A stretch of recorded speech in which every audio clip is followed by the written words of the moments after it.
Hola amigos, sean todos de nuevo bienvenidos a esta entrega del videoblog distinto.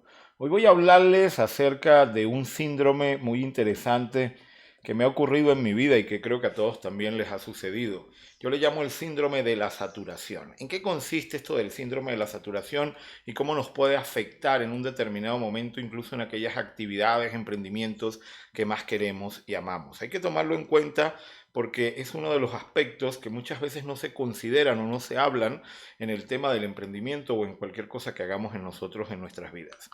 En una ocasión estaba dando un taller sobre la parte de emprendimiento y recuerdo que tenía un grupo de emprendedores exitosos que les había ido muy bien. Uno de ellos tenía una empresa, un restaurante de cachapas y le iba muy bien. Yo tenía bastantes años de trayectoria. Y cuando yo hablaba del tema de la pasión y que nos debe gustar lo que nosotros hacemos, que si tú vendes cachapas, el primero que te tiene que gustar las cachapas es a ti. Este señor tomó la palabra y me dijo: profesor, yo ya he obstinado las cachapas, ya no me gustan las cachapas, ya me desagradan las cachapas. Tengo tantos años haciendo las cachapas que realmente aún y cuando sigo teniendo el restaurante y es muy exitoso, no puedo ver una cachapa porque me dan ganas de vomitar. Esa reflexión de él me puso a pensar de que en efecto cualquier cosa que nos agrade llega a un punto donde podemos llegar a obstinarla. Y a eso le denominé yo el síndrome de la saturación. Aunque en un principio a él le encantaban las cachapas cuando montó el restaurante, decía: ahora mi pasión ha cambiado, ya no al producto como tal, que ya no lo como porque de estar expuesto tanto tiempo a eso, sencillamente ya no puedo verlo. Ahora mi pasión es el de atender a la gente, el de atender mi restaurante y hacer felices a las personas a través de ese producto que yo tengo. Fíjense, hasta las cosas que más nos gustan y nos apasionan, podemos terminar detestándolas. De hecho, esto es un hecho que de alguna de otra forma parece que es inherente a nuestra condición de seres humanos. Parece que otras especies animales no les pasa, pero nosotros sí. Ahora, ¿saben por qué en un determinado momento surgen frases como esta? Nadie es profeta en su tierra. ¿Alguna vez se lo han preguntado? Nadie es profeta en su tierra. ¿Por qué nadie es profeta en su tierra? ¿Por qué en casa de herrero cuchillo de palo?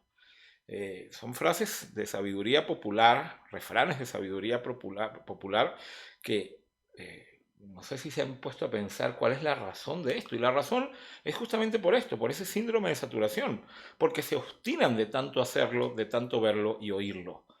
Si en casa de herrero cuchillo de palo, pues sencillamente, ¿por qué yo voy a seguir haciendo mis cuchillos en mi casa cuando ya estoy obstinado de hacerlo todos los días? Cuando hacemos mucho una actividad, cuando estamos expuestos demasiado a una actividad, llega un momento donde nos saturamos de ella y ocurre este síndrome de saturación. Fíjense que el problema está en que se va grabando en nuestro inconsciente y terminamos aborreciéndolo. Y esto es un fenómeno interesante porque pareciera ser que cuando todos los días tienes algo muy fácil a tu disposición, terminas perdiendo el interés y el agrado por eso, incluso cuando es algo que te apasiona y que te gusta. Es decir, en pocas palabras, señores, las pasiones no son para siempre, cambian y llega un momento de que, como le pasaba a este señor que tenía el restaurante de cachapas, llegó un punto donde las terminó aborreciendo. Pero esto mismo puede ocurrirnos, por ejemplo, con las parejas, con los amigos, con las personas que frecuentamos, si no nos damos nuestro propio espacio en un determinado momento. Se puede caer en una rutina interminable y esta también es una de las causas de separación de las parejas en las cuales se dice que se perdió el amor o se apagó el amor porque sencillamente ya todo se convirtió en una rutina. Lo cierto es que los excesos de cualquier cosa que nosotros hagamos, por mucho que nos guste, terminamos perdiéndole el interés. Y esto es algo inherente a nuestra condición de seres humanos.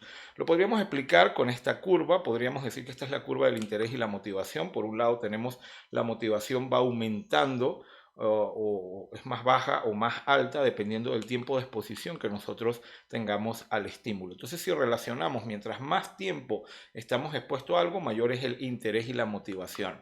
Hay un umbral, que yo le llamo el umbral de la indiferencia, que es esta línea roja que ustedes están viendo acá, a partir del cual se define cuando la motivación es positiva o negativa hacia algo. Cuando hablo de motivación negativa, estoy hablando más de que no tienes interés en esa actividad. porque sencillamente no la has hecho el tiempo suficiente.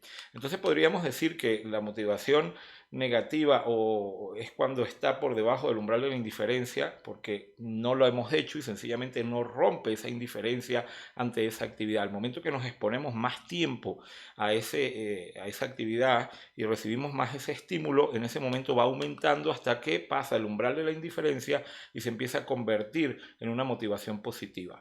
Entonces la lección sería muy sencilla. Hay un punto de exposición o de saturación máximo. Cuanto mayor es la exposición, más cariño, interés y motivación tenemos hacia una determinada actividad. Y ahí es donde viene que muchas veces no le hemos agarrado todavía cariño a una actividad porque no la hemos hecho el número de veces suficiente. Pero esto tiene un límite, que ese sería el límite del punto máximo de exposición a ese estímulo. A partir de ese límite ya empieza a decaer el interés y la motivación hasta que incluso baja a tal punto que ya terminas aborreciendo la actividad. ¿Por qué? Porque se termina convirtiendo en una rutina esa actividad. Decae el interés y la motivación y si no se cambia de actividad o si no se le da un parado a la actividad puede ocurrirle como a este señor que sencillamente le daban ganas de vomitar sus propias cachapas, que era su producto estrella que tanto amó en un determinado momento de su vida. Entonces, la lección es muy sencilla. No te pases del límite. Hay un límite y ese límite es diferente en cada persona. Hay personas que tienen un límite de tolerancia mayor ante un estímulo. Hay otras que se cansan con mucha facilidad. Cada persona tiene su propio límite de saturación y tenemos que descubrirlo. Y esto cambia también en cada una de las actividades. Esto es importante, por ejemplo, para un líder. Cuando ponemos a una persona a hacer algo de forma rutinaria muchas veces, al principio mientras más lo vaya haciendo, más fácil se le hará, pero llegará un momento en el cual terminará siendo una rutina y ahí es donde viene, por ejemplo, que las organizaciones tienen que rotar al personal entre diferentes actividades para que no terminen obstinándose de esa actividad que están haciendo. La clave está en descubrir ese límite y tratar de nunca sobrepasarlo. Tenemos que verlo, por ejemplo, como el caso cuando éramos niños. Cuando éramos niños, los niños, y de hecho en el fondo tenemos ese niño por dentro, ahí está, lo que pasa es que a veces lo tenemos reprimido. ¿Qué hacen los niños? Alternan actividades. Se ponen un rato a jugar y están 10 minutos, a veces más, a veces pueden estarse una hora, pero no pasan demasiado tiempo. ¿Por qué? Porque se obstinan y pasan luego entonces a ver una televisión, a jugar con otro juguete, a hacer otro tipo de cosas. Bueno, lo mismo deberíamos hacer nosotros en la vida. Deberíamos aprender a hacer múltiples tareas, por supuesto en aquellas cosas que nos gustan, y como les digo, ni tan calvo ni con dos pelucas. Bien, tan malo es no hacerlo lo suficiente tiempo, porque eso no nos motiva, pero si lo hacemos demasiado, llegamos a ese nivel de saturación. Es que la ciencia en realidad nos demuestra que debemos controlar el tiempo que dedicamos a cada actividad. Y un ejemplo son los años sabáticos. Nosotros los profesores, gracias a Dios, eso es una de las pocas cosas que todavía tenemos los profesores, que cada 7 años nos dan un año de gracia con el sueldo pagado para que nosotros podamos investigar, irnos a algún lugar y ahí es donde se recomienda a una persona cambiar de esa rutina para ver cosas diferentes. De hecho, lo hacen las personas exitosas. Cada 7 años se toman un año para irse, viajar hacia otro lugar, hacer cosas diferentes, aprender de cosas distintas también. Y lo mismo pasa, por ejemplo, en el estudio. Hay un método que se llama el método Pomodoro, que dice, consiste en que cuando tú estás estudiando o haciendo una actividad, dedicas 25 minutos y luego paras 5 minutos y luego retomas otra vez 25 minutos de hacer la actividad, paras 5 minutos, esto lo haces 4 veces hasta que finalmente, después de hacer estas 4 sesiones, paras 25 minutos de descanso y vuelves otra vez. Hay que hacer un descanso y ese descanso implica no hacer absolutamente nada relacionado con esa actividad, cambiar completamente la mente y de esa manera no se sature.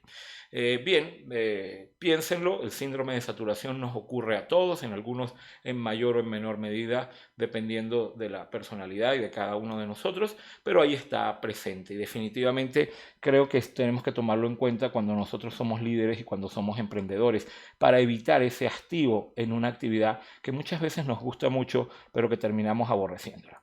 Bueno, espero que les haya gustado, que les sirva y que también ustedes puedan difundirlo a otras personas para ayudar, porque yo siento que hay muchas personas que han caído en la rutina y que han caído en este síndrome de saturación. Bueno, hasta la próxima entrega del videoblog distinto. Muchas gracias por su atención.